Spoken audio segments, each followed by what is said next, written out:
This channel does not promote any violent, harmful, or illegal activities. All content provided by this channel is meant for an educational purpose only. ফলতায় মুরুগানকে ঘিরে বিক্ষোভের পরই commission এবার কড়া। জেলা শাসকদের FIR করার নির্দেশ কমিশনের। এসআইআর এর কাজে বিএলও সহ আধিকারিকদের হেনস্থা করলেই শাস্তি, কোনো ফাঁক রাখা চলবে না বিএলওদের নিরাপত্তায়। আমার সহকর্মী শ্রাবন্তী সাহা এই মুহূর্তে টেলিফোন লাইনে রয়েছেন। শ্রাবন্তী, আমি জানতে চাইবো যে কড়া নির্দেশ, কি নির্দেশ এবং সেক্ষেত্রে কাদের দিকে এই নির্দেশ গিয়েছে, কিভাবে তার বাস্তবায়ন? যে চিঠি জাতীয় নির্বাচন কমিশন থেকে পাঠানো হয়েছে সেই চিঠিতে বিএলওদের প্রসঙ্গ উল্লেখ করা হয়েছে। এর আগেও আমরা দেখেছি শীর্ষ আদালতে এই প্রসঙ্গটি বারবার উত্থাপিত হয়েছে যে বিএলওরা কাজ করতে গেলে বাধার সম্মুখীন হচ্ছেন এবং সেখানে রাজনৈতিক দলের পক্ষ থেকে তাদের উপরে হুমকি আছে, এরকমটাও ইলেকশন কমিশনের আইনজীবীর পক্ষ থেকে বলা হয়েছিল। আজকের কমিশনের যে চিঠি সেখানে লেখা হয়েছে যে যেখানে যেখানে বিএলও হেনস্থার ঘটনা ঘটেছে সেখানে সংশ্লিষ্ট জেলা শাসকের পক্ষ থেকে সেখানে এফআইআর করতে হবে। ওই চিঠিতে উল্লেখ রয়েছে যে সমস্ত ইলেকশন কাজের সঙ্গে যুক্ত যারা রয়েছেন সেই সমস্ত অফিসিয়ালসদের উপরেও যদি হেনস্থার ঘটনা হয় তাহলে এফআইআর করতে হবে।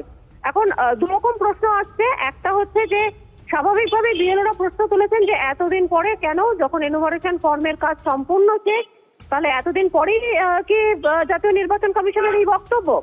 অন্যদিকে বক্তব্য উঠে আসছে যে অতি সম্প্রতি আমরা দেখেছি রোল অবজারভার মুরুগানকে নিয়েও একটা ঝামেলা হয়েছে।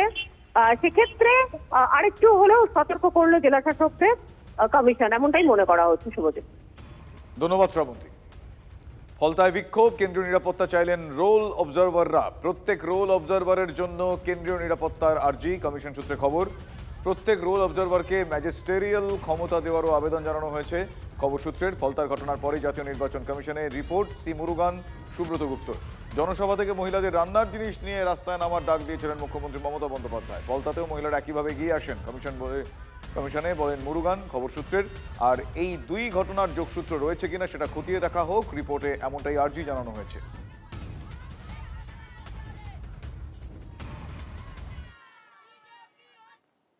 এই কমিশনের সব কালকা যোগী যেগুলো সব আসছে, এই তৎকাল রাজনৈতিক পর্যটক মমতা বন্দ্যোপাধ্যায়ের বক্তৃতায় গণ আন্দোলন এবং উন্নয়ন এই দুটো ক্ষেত্রেই মহিলাদের উনি সবসময় বিশেষ গুরুত্ব দেন।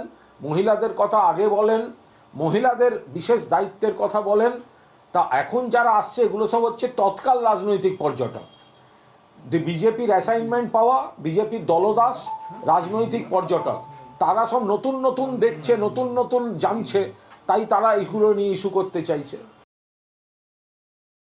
একজন মুখ্যমন্ত্রী হয়ে যদি হিংসায় প্ররোচনা দিতে থাকেন প্রকাশ্যে, আমি মনে করি ওই মুখ্যমন্ত্রীকেই গ্রেপ্তার করা উচিত। আমি আদালতের কাছে এই প্রার্থনা করি, আদালত সো মোটো কেসের মাধ্যমে মমতা ব্যানার্জির কৈফিয়ত তলব করুক।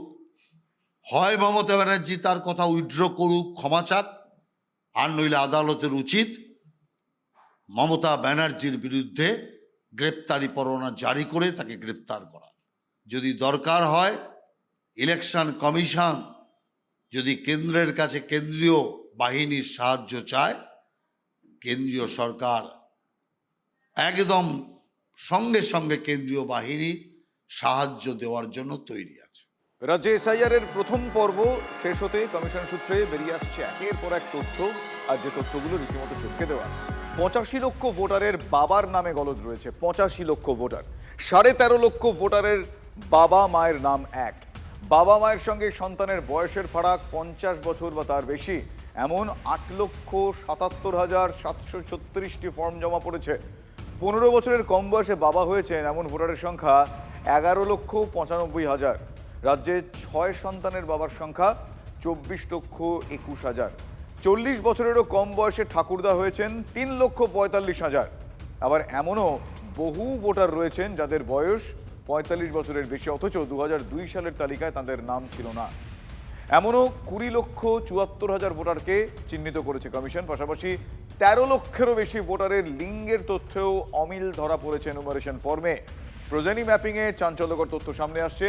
কমিশন সূত্রে খবর, 1,67,45,911 ভোটারের তথ্য যাচাই করবে নির্বাচন কমিশন। বাড়ি বাড়ি গিয়ে এই তথ্য যাচাই করবেন বিএলওরা। তারপরেও সন্দেহ থাকলে শুনানিতে ডাক পড়বে। সন্দেহ নেই, শুনানিতে সংখ্যাটাও থাকবে বিরাট।